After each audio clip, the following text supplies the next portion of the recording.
Buenos días, mi nombre es Ana Laura González Chinchillas del grupo 3-4 de la Universidad Autónoma de Sinaloa, Facultad de Enfermería Mochis, Unidad Regional Norte. La materia se llama Enfermería en Situaciones de Urgencia y Desastre. Mi docente es la maestra Sayuri Abdanari García Contreras. Bueno, voy a presentar qué es un terremoto. Un terremoto es el movimiento rápido y súbito provocado por la liberación de energía que surge del interior de la Tierra. Este movimiento ocurre a lo largo de la superficie entre dos bloques, la cual se conoce como falla tectónica. El mismo genera ondas sísmicas que se pueden registrar mediante instrumentos especializados usados por los científicos. El punto en la falla donde ocurre el primer movimiento o ruptura durante un terremoto se llama hipocentro, mejor conocido como foco. En caso de un terremoto fuerte, una sección de la falla de muchos kilómetros de largo se desliza, pero siempre hay un punto en el cual ocurre el primer movimiento. Este punto se registra con la latitud, longitud y profundidad del terremoto. El punto en la superficie de la Tierra proyectado directamente sobre el hipocentro se llama epicentro. Usualmente el epicentro es lo que reportan en los medios y solo incluye la latitud y longitud del evento. ¿Qué causan los terremotos? Comúnmente los terremotos son causados directa o indirectamente por movimientos de las placas tectónicas. Las placas tectónicas se mueven por corrientes de convección que son generadas en el manto de la Tierra. El manto de la Tierra es un material maleable que fluye por los largos periodos de tiempo de una manera similar al famoso experimento de la gota de brea. Bueno, la primera capa, corteza, el manto superior que es la parte que está en rojo, el manto inferior que es la parte que está así como naranja oscuro, el núcleo externo que es el naranja un poquito más bajo y el núcleo interno, la parte amarilla serían las capas de la Tierra, perdón. Las corrientes de convección, que se mira así como un botecito de agua así en ebullición, es el dichoso es la dichosa experimento de gota de brea. El agua fría va para el fondo y el agua caliente va para la superficie. El manto de la Tierra. Las corrientes de convección son generadas por cambios de temperatura y densidad. El manto más caliente en la parte inferior del manto asciende y el más frío desciende generando cambios constantes por la circulación del material. Las placas tectónicas. Estas son enormes pedazos de corteza en la parte superior rígida del manto, que encajan en sus bordes y cubren la superficie de la Tierra. Existen 12 capas grandes y varias pequeñas. Estas placas se mueven muy lentamente, solo se mueven varios centímetros, si acaso al año, similar a la velocidad con que crecen las uñas, sería un ejemplo, y en diferentes direcciones, dándole forma a la superficie de la Tierra. Los bordes transformantes, que es el desplazamiento lateral, es una región donde dos placas se deslizan horizontalmente una con respecto a la otra. Los mismos se caracterizan por la forma en que se cambian o transforman la corteza terrestre, su dirección relativa y la velocidad desde un lado de un borde a otro. Los bordes convergentes, convergencia. Este tipo de borde ocurre cuando dos placas tectónicas se mueven una hacia la otra. Cuando dos placas chocan, la placa más densa eventualmente desciende por debajo de la placa menos densa y hacia adentro del manto en un proceso llamado subducción. Los bordes divergentes, también sería la separación, son regiones donde dos placas tectónicas se separan. La mayoría de los bordes divergentes se encuentran a lo largo del suelo oceánico, o sea, abajo del mar, donde forman dorsales mesoceánicas. La formación de nueva corteza oceánica en la mayoría de los bordes divergentes coinciden con el alto flujo de calor, volcanismo y terremotos asociados con estos bordes. Las ondas sísmicas. Cuando ocurre un terremoto se libera la energía acumulada en forma de ondas sísmicas. Estas ondas se alejan del hipocentro en todas las direcciones y son utilizadas para localizar y medir la magnitud del terremoto. Existen tres tipos de ondas sísmicas que viajan a distintas velocidades y hacen vibrar las partículas del terremoto de forma distinta. Las ondas P primarias o longitudinales, que son las más rápidas, las ondas S secundarias o transversales, que son las más lentas, y las ondas superficiales, que son las culpables de las catástrofes. Un ejemplo de este fenómeno es el terremoto del Océano Índico del año 2004. Es también conocido por la comunidad científica como el terremoto de Sumatra, Andamán. Fue un potente terremoto submarino que ocurrió a las 12:58 de la noche, 7:58 tiempo local de la región, el domingo del 26 de diciembre del 2004, con epicentro en las costas de Banda Aceh, Indonesia. El terremoto ocasionó una serie de tsunamis devastadores a lo largo de las costas de la mayoría de los países que bordean el Océano Índico, matando a una gran cantidad de personas a su paso e inundando a una gran cantidad de comunidades costeras a través de casi todo el sur y sudeste de Asia, incluyendo partes de Indonesia, Malasia, India y Tailandia. Las estimaciones iniciales habían determinado el número de muertes en más de 275,000 personas, sin contar a los millares de personas desaparecidas. El desastre es conocido en Asia y en los medios internacionales como el tsunami asiático, y llamado Botsing Tsunami en Australia, Canadá, Nueva Zelanda y Reino Unido. El tsunami ocurrió exactamente un año después del terremoto del 2003, que devastó la ciudad iraní meridional de Bam, y exactamente 2 años antes del terremoto de Chengchun en el 2006. La magnitud del terremoto fue registrada originalmente como de 9.0 en la escala de magnitud del momento, pero luego aumentó a 9.1.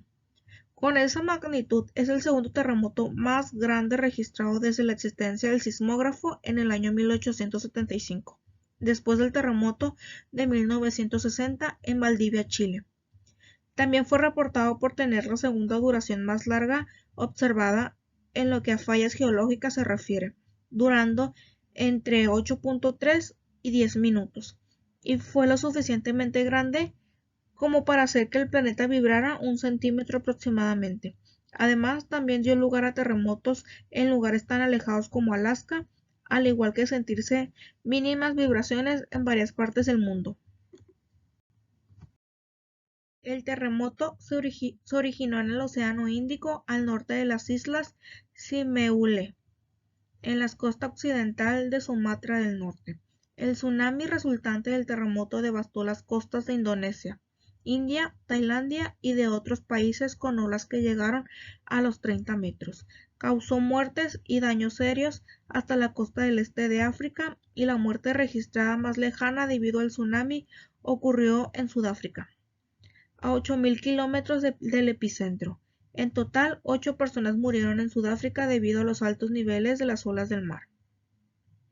La situación apremiante de miles de personas damnificadas de varios países incitó una respuesta humanitaria extensiva. En total, la comunidad internacional donó $7,000 millones en ayuda humanitaria a los afectados por el terremoto. Las muertes y los daños materiales. El número definitivo de víctimas debido a los tsunamis e inundaciones subsiguientes fue de 280,000 personas, aunque varias de miles de personas seguían desaparecidas y más de 1 millón sin hogar. Tanto gobiernos como organizaciones no gubernamentales temieron que el número de víctimas se duplicara debido a la posibilidad de epidemias de enfermedades relacionadas con la contaminación del agua, tales como el cólera y la disentería. Organizaciones de ayuda humanitaria han reportado que cerca de un cuarto de las víctimas fatales fueron niños. Esto es consecuencia de la alta porción de menores en la población en las zonas afectadas, y también del hecho de que los niños pudieron oponer menos resistencia para evitar ser arrastrados por el agua.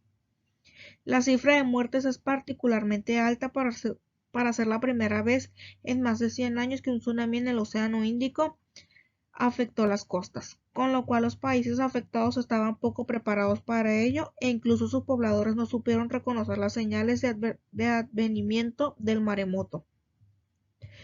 El tsunami que tuvo lugar en la zona fue debido a la erupción del Krakatoa en 1883. Por lo general, los maremotos ocurren en las costas del Anillo de Fuego que dan al Pacífico, donde gobiernos y pobladores estaban mejor preparados y existían sistemas de alerta. El estado de emergencia fue declarado en Indonesia y las Islas Maldivia. Las Naciones Unidas afirmaron que el costo de la operación de ayuda humanitaria sería el más alto de toda la historia. Los costes de vida de los tsunamis y de las inundaciones resultantes fueron más de 150.000 en los recuentos actuales, además de los miles de desaparecidos y las cerca de 1 millón de personas que habían perdido sus hogares. La costa del Océano Pacífico no había sido afectada en ese entonces. Además del gran número de nativos, también se cuentan las víctimas entre turistas que pasaban allí las fiestas de vísperas de Navidad. La ayuda internacional. Gobiernos y organizaciones humanitarias de todo el mundo se esforzaron en ofrecer ayuda y soporte técnico tras el devastador terremoto y los tsunamis que afectaron al sur de Asia.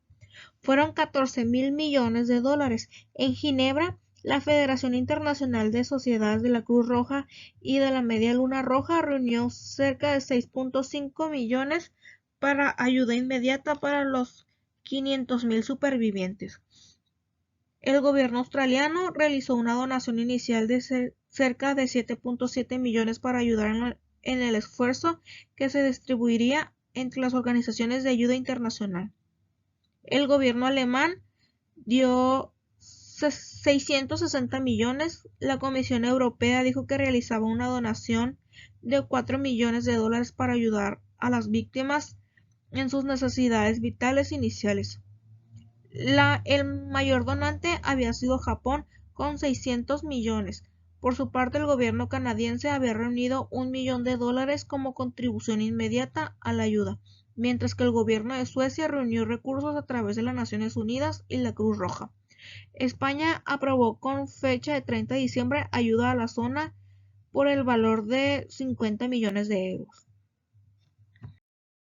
Desde el primer momento en el que supieron de la emergencia que estaba sufriendo Indonesia y países vecinos, la Agencia Española de Cooperación Internacional coordinó la ayuda de emergencia y 2 días después del desastre solicitó el envío de la isla de Sumatra de los servicios de emergencia sanitarios de la ciudad de Madrid. El primer contingente de Protección Civil partió de Madrid el 31 de diciembre del 2004 y estuvo integrada por 20 voluntarios, 4 médicos, 4 enfermeros y 12 técnicos sanitarios especializados en logística sanitaria de catástrofes. Con estos facultativos viajaba un completo material que incluía un puesto médico avanzado con 25 camillas y todo tipo de medicamento, así como un vehículo todoterreno que hizo las veces de ambulancia al estar totalmente medicalizado y contar con un equipo de comunicaciones. Esta ambulancia adaptada trasladó alrededor del 40% de los pacientes que fueron atendidos en los hospitales de campaña del aeropuerto. El contingente incluía además diversos equipos de telefonía y radiocomunicaciones, así como generadores eléctricos y material informativo. Completaron la misión 4 personas de Bomberos Sin Fronteras, 10 de la Sociedad Española de Medicina de Catástrofes y 4 de Suma 112. Este equipo se estableció y realizó su trabajo en la Zona 1 de Banda AC, una ciudad gravemente afectada por el maremoto. Su responsable, Fernando Prados, jefe del Departamento de Protección Civil, fue nombrado coordinador de la misma sanitaria española por la AECI. El puesto de ayuda sanitaria se ubicó en las cercanías del hospital provincial que no estaba operativo, mientras que los hospitales de campaña se desplegaron en el mismo aeropuerto, donde algunos días llegaron a atender a más de 50 pacientes. Fracturas, heridas infectadas, situaciones de shock y otras enfermedades graves fueron las principales afecciones que requirieron tratamiento en el aeródromo. Un segundo contingente de relevo se produjo el 9 de enero. Estaba integrado por 22 personas, especialistas en áreas catalogadas de prioritarias por el primer equipo: cirugía, trauma, pediatría, microbiología. Junto a ellos viajaron también 7 miembros de la Sociedad Española de Medicina de Catástrofes, 4 sanitarios de Suma y 10 más procedentes de Cataluña, además de 4 bomberos de Córdoba. Este efectivo se hizo responsable en turnos de mañana, tarde y noche del área de emergencias del Hospital Provincial, tras ser rehabilitado de forma parcial por un equipo de labor humanitaria en Australia. No obstante, continuaron también con las labores en los puntos de la primera fase, actividad extrahospitalaria diaria y aeropuerto. El regreso. Una vez que todos los equipos españoles desplazados al sudeste asiático estuvieron de regreso en España, la Casa Real comunicó que la Secretaría del Estado de la Agencia de Cooperación Internacional, que SSMM Los Reyes ofrecerían una recepción para agradecer personalmente el esfuerzo llevado a cabo por todos los voluntarios españoles que, con la coordinación de agencia, habían participado en la misión de ayuda humanitaria de emergencia llevado a cabo en Sri Lanka y Banda Aceh, Indonesia, entre el 31 de diciembre y el 1 de febrero.